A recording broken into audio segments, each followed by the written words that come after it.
Hey guys, இன்னைக்கு நம்ம இந்த ட்ராமாவோட ஃபைனல் எபிசோட் பார்க்கலாமா? சேனல் யாருன்னா புதுசாக பார்த்துட்டு இருக்கீங்கன்னா கொஞ்சம் மறந்துடாம சப்ஸ்கிரைப் பண்ணி விட்டு பாருங்க. கூட பெல் ஐக்கனும் கிளிக் பண்ணிக்கோங்க. வீடியோஸ் உங்களுக்கு பிடிச்சிருக்குன்னா ஒரு லைக் தட்டி விட்டுருங்க. இப்போ நம்ம இந்த எபிசோட் குள்ள போலாமா? ஸ்டார்டிங்ல ஹீரோவும் ஹீரோயினும் ஜாலியா பீச்ல சைக்கிளிங் எல்லாம் பண்ணி விளையாடிட்டு இருப்பாங்க. அந்நேரத்துக்கு ஆஃபீஸ்ல இருந்து ஃபோன் கால் வருது, எமர்ஜென்சியா நீங்க வந்தே ஆகணும்னு. அதனால ஹீரோயினை பார்த்து போக சொல்லிட்டு ஹீரோ அங்க இருந்து கிளம்பிட்டான். ஆன்டி நேத்து அந்த ஆள் கொடுத்தாருல, அவருக்கு கால் பண்ணி எனக்கு ஹீரோட கதையை முடிச்சே ஆகணும், ஏன்னா என் பிள்ளைய தூக்கி ஜெயில வச்சிருக்காங்க, அதுக்கு அவன் உயிரோடவே இருக்க கூடாது, அவன் இந்த சமயத்துல இங்கதான் இருப்பான்னு லொகேஷன்லாம் சொல்லி அனுப்புறா. ஹீரோவும் வேலை முடிஞ்சு வீட்டுக்கு கிளம்புவான். அப்பன்னு பார்த்து இவன் ஹீரோயின் கிட்ட தான் பேசிட்டு இருப்பான். அந்த ஆள் கரெக்டா வயிற்றுலே வந்து பயங்கரமா குத்திட்டான். இவனுக்கு ஏதோ ஆயிருக்குங்கிறத புரிஞ்சுக்கிட்டு அவளும் ஹாஸ்பிட்டல்ல கொண்டு வந்து அட்மிட் பண்ணிட்டா. நைட் ஃபுல்லா பக்கத்துல இருந்து பாத்துக்கிறா. ஒரு வழியா ஹீரோ டேஞ்சர் சொன்ன தாண்டிட்டான். நெக்ஸ்ட் டேவே கண்ணு முழிச்சுட்டான். இவா ஐயோ நீ இல்லனா என்ன ஆகிருப்பான்னு பயங்கரமா ஃபீல் பண்ண அவனும் இவ்வளவு சமாதானப்படுத்திட்டு இருக்கா. இந்த விஷயத்த ஹீரோவை பாத்துக்கலான்னு சொல்லி ஆன்டி வந்திருப்பாங்க. அவங்க பாத்துருப்பாங்க. எதுக்கு தேவையில்லாம சின்ன ஜிர்சுங்களை டிஸ்டர்ப் பண்ணிக்கிட்டுன்னு அங்கிருந்து அந்த சிலுக்கு பாக்குறதுக்காக கிளம்பிட்டாங்க. ஏன்னா அவதான் இதை பண்ணிருப்பாங்கிறது உங்களுக்கு நல்லாவே தெரியும். அதனால டைரக்டா அவகிட்டே வந்து எவ்வளவு தைரியம் தான் நீ அவனே கொல்ல முயற்சி பண்ணிருப்பான்னு கேள்வி கேட்க, அவளோ உன்கிட்ட ஆதாரம் இருக்கா? நான் பண்ண எந்த விஷயத்துக்குமே ஆதாரம் இல்ல, அது எல்லாமே மத்தவங்க பண்ணதாதான் போட்டு ஆகிருக்குமே கண்டி, எனக்கும் இதுக்கும் எந்த சம்பந்தமும் இல்லன்னு சொல்லிட்டு விலகிடுவேன். வேலையை பார்த்துட்டு கிளம்பிட்டே இரு, சும்மா டைம் வேஸ்ட் பண்ணாதன்னு ஆன்டி அப்பதான் அந்த ரெக்கார்டிங்ஸ் காமிக்கிறாங்க. லாஸ்ட் டைம் நான் வந்தப்ப நீ முழுக்க முழுக்க என்னென்ன பண்ண அப்படிங்கிற எல்லா விஷயத்தையுமே விளவரையா சொல்லிட்டேன். அது எல்லாத்தையும் நானும் ரெக்கார்ட் பண்ணி வச்சுக்கிட்டேன். இதுக்கான ஆதாரம் மட்டும் என்கிட்ட இல்ல. ஹீரோ அம்மாவை மென்டல் ஹாஸ்பிட்டலுக்கு அனுப்பிச்சது இல்லாம அங்கேயும் போய் அவங்கள நீ மிரட்டி இருக்கு. இந்த சொத்து பத்துக்களை எல்லாத்தையுமே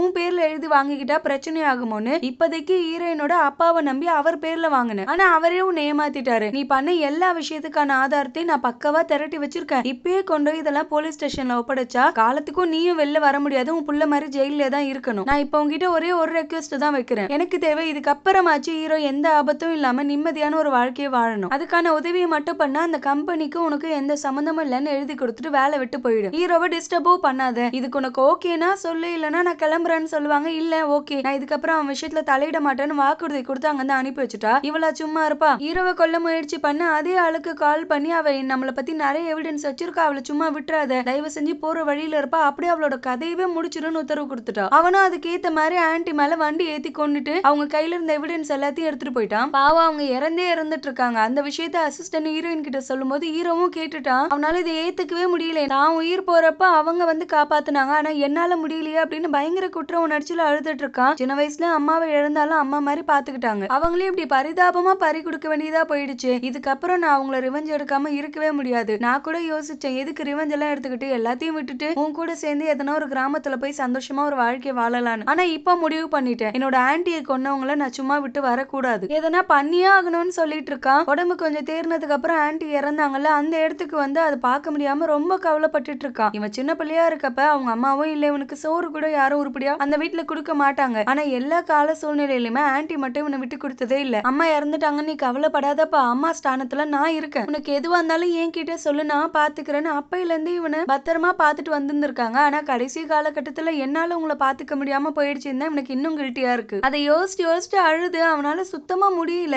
ஹீரோயினா அங்கனுக்குள்ளதான் இருப்பா, அவதான் சமாதானப்படுத்திட்டு இருக்கா. அவன் கண் எதிர்க்க ஆன்டி வந்து நிக்கிற மாதிரி இருக்கு. கவலைப்படாத, உங்க அம்மாக்கு துணையா இப்ப நானும் அங்க போயிட்டேன், ஆனா உனக்கு துணையா ஹீரோயின் இருக்கா, அவளை விட்டு கொடுத்துறாத, நம்ம எல்லாரும் மாதிரி அவளும் நிறைய கஷ்டங்களை அனுபவிச்சிருக்கா, இதுக்கப்புறம் அவளை பாத்துக்கிற கடமை உனக்கு இருக்கு, பத்திரமா பாத்துக்கோன்னு சொல்லிட்டு போற மாதிரி இருக்கு. மறுபடியும் இவனை கொண்டு வந்து ஹாஸ்பிட்டல்ல அட்மிட் பண்ணிட்டா. இவங்க ரெண்டு பேருமே இங்க ஒருத்தர் பாத்துக்கிறதுலே பிஸியா இருக்காங்க. கம்பெனி அனாதையா இருக்கவே அதுக்கு சிலுக்கு ஆதரவு கொடுக்க ஆரம்பிச்சுட்டா. எல்லா ஷேர் ஹோல்டர்ஸையும் கூப்பிட்டு நான் தான் இப்ப இந்த கம்பெனியை பாத்துக்க கூடிய இடத்துல இருக்க, அதனால எனக்கு மட்டும்தான் நீங்க எல்லாரும் ஓட்டு பண்ணணும்னு சொல்லிட்டு இருப்பா. ஹீரோயின் வந்துட்டா. தெரியும் நீங்க இந்த மாதிரிலாம் எதனா வேலை பாப்பீங்கன்னு, ஆனா உங்ககிட்ட என்னோட ஷேர்ஸ் வெறும் 10% தான் இருக்கு. அந்த 10% வச்சு நீங்க இந்த கம்பெனியை ஆட்சி செய்யலாம்னு நினைச்சீங்கன்னா அது முட்டாள்தனம்னு உங்களுக்கு தோணல. நான் உயிரோட இருக்க வரைக்கும் உங்களால எதுவுமே பண்ண முடியாது, ஏன்னா இந்த கம்பெனி ஹீரோட பேர்ல இருக்கு, ஹீரோட சார்பா என்னால வந்து இந்த இடத்துல உட்கார முடியும். அதனால நீங்க வர்றத கனவுல கூட நினைச்சு பாக்காதீங்கன்னா. அவளுக்கு வெறி ஆகிட்டு ஆல்ரெடி 2 பேர் கதையை முடிச்சிட்டோம், இப்ப கடைசியா இவ மட்டும் தானே இருக்கா, இவ கதையும் முடிச்சிடலான்னு ஆள் அனுப்புறா. இந்த அம்மாக்கு நினைப்பு ஹீரோ செத்துட்டான்னு, ஆனா கொல்ல வந்தவ கொல்லாம ஒரு கடைசி வார்னிங் மட்டும் கொடுக்குறேன், இதுக்கப்புறம் இந்த விஷயத்துல தலையிடாம நீ ஒதுங்கே நிக்கிறதா உனக்கு நல்லது, இல்லன்னா தேவையில்லாம நடுவுல வந்து உன்னோட உயிரை விட்டுறாத அப்படின்னு சொல்லிட்டு போறான். அசிஸ்டன்ட் இந்த விஷயத்த வந்து ஹீரோ கிட்ட சொல்றான். ஹீரோக்கு என்ன பண்றதுனே புரியல, என் நிலைமை சரியில்லைன்னு நான் பாட்டு ஹாஸ்பிட்டல்ல இருக்கேன், அதனாலதான் ஆன்டி உயிரும் போச்சு, ஆனா இப்ப அவளையும் மிரட்ட ஆரம்பிச்சுட்டாங்கன்னா அவளை உயிரோட விட மாட்டாங்க, என்னைக்கா இருந்தாலும் அவளுக்கு அவங்களால ஆபத்து நேரிட தான் போகுது, அவ ஏன் கூட இருக்காங்கிறதுனாலதான் இதெல்லாம் பண்ணிட்டு இருக்காங்க, அவளை விட்டு நான் விலகிட்டா இதெல்லாம் பண்றதுக்கு வாய்ப்பு இல்லைன்னு மறுபடியும் முட்டாள் முட்டாள்தனமா ஹீரோயினை விட்டு வேலைக்கு போறதுக்கு லீசா கிட்ட போய் ஹெல்ப் கேக்குறான். எனக்கு கேர்ள் ஃப்ரெண்டா கொஞ்சம் நடிக்க முடியுமா, அவளோட உயிரை காப்பாத்த எனக்கு வேற வழி தெரியல, நம்ம 2 பேரும் இந்த ஊர்ல இல்ல அப்ராட் போறோம்னு அவகிட்ட சொன்னாலே போதும், அவளே புரிஞ்சுக்கிட்டு விளக்கிடுவான்னு கேட்கவே அந்த பொண்ணும் சரி ஓகே நீ என்னோட ஃப்ரெண்டா போயிட்டு உனக்காக இந்த ஹெல்ப் கூட பண்ண மாட்டேன்னா நெக்ஸ்ட் டேவே ஹீரோ கூட வரா. ஹீரோவும் இதுக்கப்புறம் உன்னை வச்சு ஒன்னும் எனக்கு யூஸ் கிடையாதுமா, இந்த பொண்ணை கட்டினா கொஞ்சம் சொத்து பத்தாச்சு கிடைக்கும், அவ கூட சேர்ந்து அப்ராட்ல போய் நான் செட்டில் ஆக போறேன், தயவு செஞ்சு நடந்தது எல்லாத்தையும் மறந்துரு, என்ன மன்னிச்சிருங்கறா. இவ நீ வேணும்னு தானே பண்ணிட்டு இருக்க, எங்க இந்த அவங்க கிட்ட இருக்க கத்தி என் கழுத்துக்கு வந்துருமோன்னு தானே இதெல்லாம் பண்ணிட்டு இருக்கங்கிறது எனக்கு நல்லாவே தெரியும், என்ன நடந்தாலும் சரி 2 பேரும் சேர்ந்து ஃபேஸ் பண்ணலாம், இப்பெல்லாம் பண்ணி என் மனசை கஷ்டப்படுத்தாதானே கேட்டா அவன் எதுவுமே சொல்லாம அங்கிருந்து கடந்து போயிட்டான். இவ்வளவு எவ்வளவு கெஞ்சி பாக்குறான், ஆனா அதுக்கெல்லாம் அவன் செவி சாய்க்கிற மாதிரியே தெரியல. ஆன்டியை கொன்னால அவனை கண்டுபிடிச்சு இழுத்துட்டு வந்துட்டாங்க.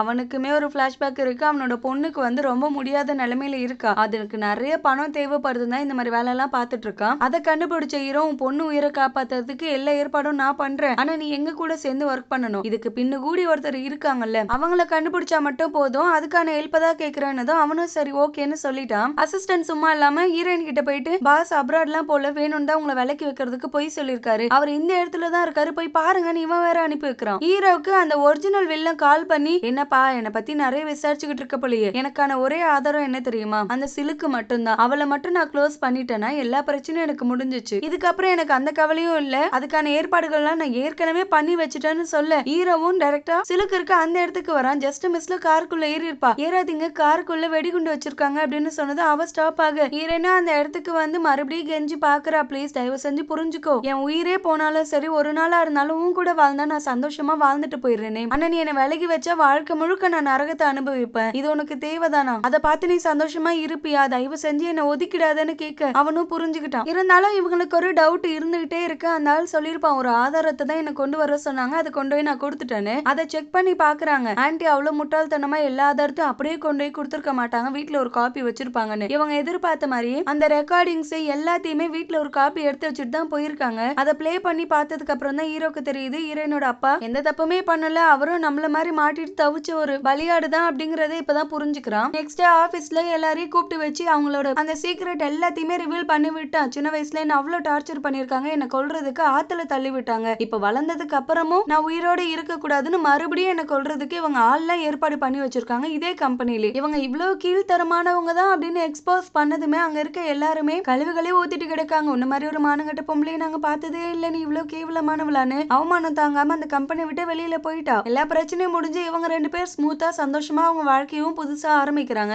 பீச்ல வச்சு அவளுக்கு ப்ரப்போஸ் பண்ணி சீக்கிரமே கல்யாணம் பண்ணிக்கிறதுக்கு அவளும் ஓகேவும் சொல்லிட்டா. பசிக்குதுன்னு சொல்லவே எதனா வாங்கிட்டு வரலாம் தான் ஹீரோ கடந்து போயிருப்பான், ஆனா இவ்வளவு பண்ணவங்கள சும்மா விடுவாளா இவ. ஹீரோயினா அங்க இருந்து கடத்திட்டா. ஹீரோ வந்து அந்த இடத்துல பாக்குறப்ப அவளை காணோம், சுத்தி முத்தி தேடிட்டு இருக்கான். இவளோ கடைசியா ஒரு தடவை அவனை பழி வாங்கிட்டேன்னு வச்சுக்கோ, என் வாழ்க்கையோட பிறவி பலனையே நான் அடைஞ்ச மாதிரி இருக்கும், எல்லாமே எதுக்காக எனக்கு வந்த பொறாமைனாலதான், அவங்க அம்மாக்காரிய பார்த்து அவ்வளவு பொறாமையா இருந்துச்சு, நான் அந்த கம்பெனில ஒரு எம்ப்ளாயா இருக்கப்ப அவ ஓனரா இருக்கா, அவளுக்கு ஒரு நல்ல பிள்ளை இருக்கான், பாசமா இருக்க புருஷன் இருக்கான், அவ்வளவு பெரிய கம்பெனிக்கு சொந்தக்காரியாவும் இருக்கா, எல்லாமே எனக்கு வந்துரும் அப்படிங்கிற பேராசையில தான் அவளை எப்படியோ க்ளோஸ் பண்ணா. இப்ப மறுபடியும் இவன் வளர்ந்து வந்து நிக்கிறான், உன் கண் எதிர்க்கவே அவனை முடிச்சு விடுறான், அப்பதான் கொஞ்சமாச்சு நான் நிம்மதியா இருக்க முடியும், என்னையா ஜெயிலுக்கு அமிச்சுங்க, இந்த நேரத்துல அவன் வந்துருவான் காத்துருன்னு சொல்றான். ஹீரோவா அவங்க அமிச்சு விட்ட அட்ரஸ்க்கு வந்துட்டான். பைத்தியக்காரி அந்த இடத்துல வெடிகுண்ட வர செட் பண்ணி வச்சிருக்கா, நான் சொல்றபடி நடந்துக்கலன்னா அதை அழுத்திருவேன்னு. இவனும் கெஞ்சிரும், அவளை மட்டும் கழட்டி விட்டு நீ என்ன சொன்னாலும் நான் செய்ய ரெடியா இருக்கேன், ப்ளீஸ் இந்த ஹெல்ப் மட்டும் பண்ணுனா. இவ ஃபர்ஸ்ட் முட்டி போட்டு நான் பண்ணது எல்லாமே தப்புன்னு மன்னிச்சிருங்கன்னு மன்னிப்பு கேளு, அதுக்கப்புறம் விடலாமா வேணாமாங்கிறது யோசிக்கிறேன்னு இந்த சைக்கோ இது சொல்லுதேன்னு அவனும் முட்டி போட்டு கெஞ்சிட்டு இருக்கான். டக்குன்னு நீ என்னதான் கெஞ்சினாலும் எனக்கு மனசு மாற மாட்டுது, நீ சாகிறத பாக்குறதுக்கு மட்டும்தான் ஆசையா இருக்குன்னு அந்த பாமையும் ஆக்டிவேட் பண்ணி விட்டா பைத்தியக்காரி. 3 நிமிஷம் இருக்கு, அதுக்குள்ள அவளை காப்பாத்த முடிஞ்சா காப்பாத்திக்கோன்னு சொல்றா. ஹீரோவும் கையில கிடக்குற கல்ல எடுத்து அந்த கையில இருக்க பூட்டை அடிச்சு உடைக்க ரொம்ப கஷ்டப்பட்டு ட்ரை பண்ணி ஜஸ்ட் மினிட்ல எஸ்கேப் ஆயிட்டாங்க 2 பேரும். எப்படியோ முன்கூட்டியே சிலுக்கு எஸ்கேப் ஆகிட்டு அதுக்கப்புறம் அவளை போலீஸும் வந்து புடிச்சுட்டாங்க. மிச்சம் இருக்க நாட்கள்ல ஜெயில தான் அவங்க கழிக்க போறாங்க. அவ்வளவுதான், எல்லா பிரச்சனையும் ஒரு வழியா முடிஞ்சு போச்சு. இவங்க 2 பேர் சந்தோஷமா கல்யாணம் பண்ணிக்கிட்டு ஒரு ஹாப்பி எண்டிங்ல இந்த டிராமா இங்க கம்ப்ளீட் ஆயிடுச்சு. ஃபுல்லா பாக்கணுங்கிறவங்களுக்கு மூவி சேனல்ல நாளைக்கு அப்லோட் ஆகும், வேணும்ன்றவங்க செக் பண்ணி பாருங்க. சீக்கிரமே இன்னொரு நல்ல டிராமாவோட பார்க்கலாம். Thank you so much for watching. Bye.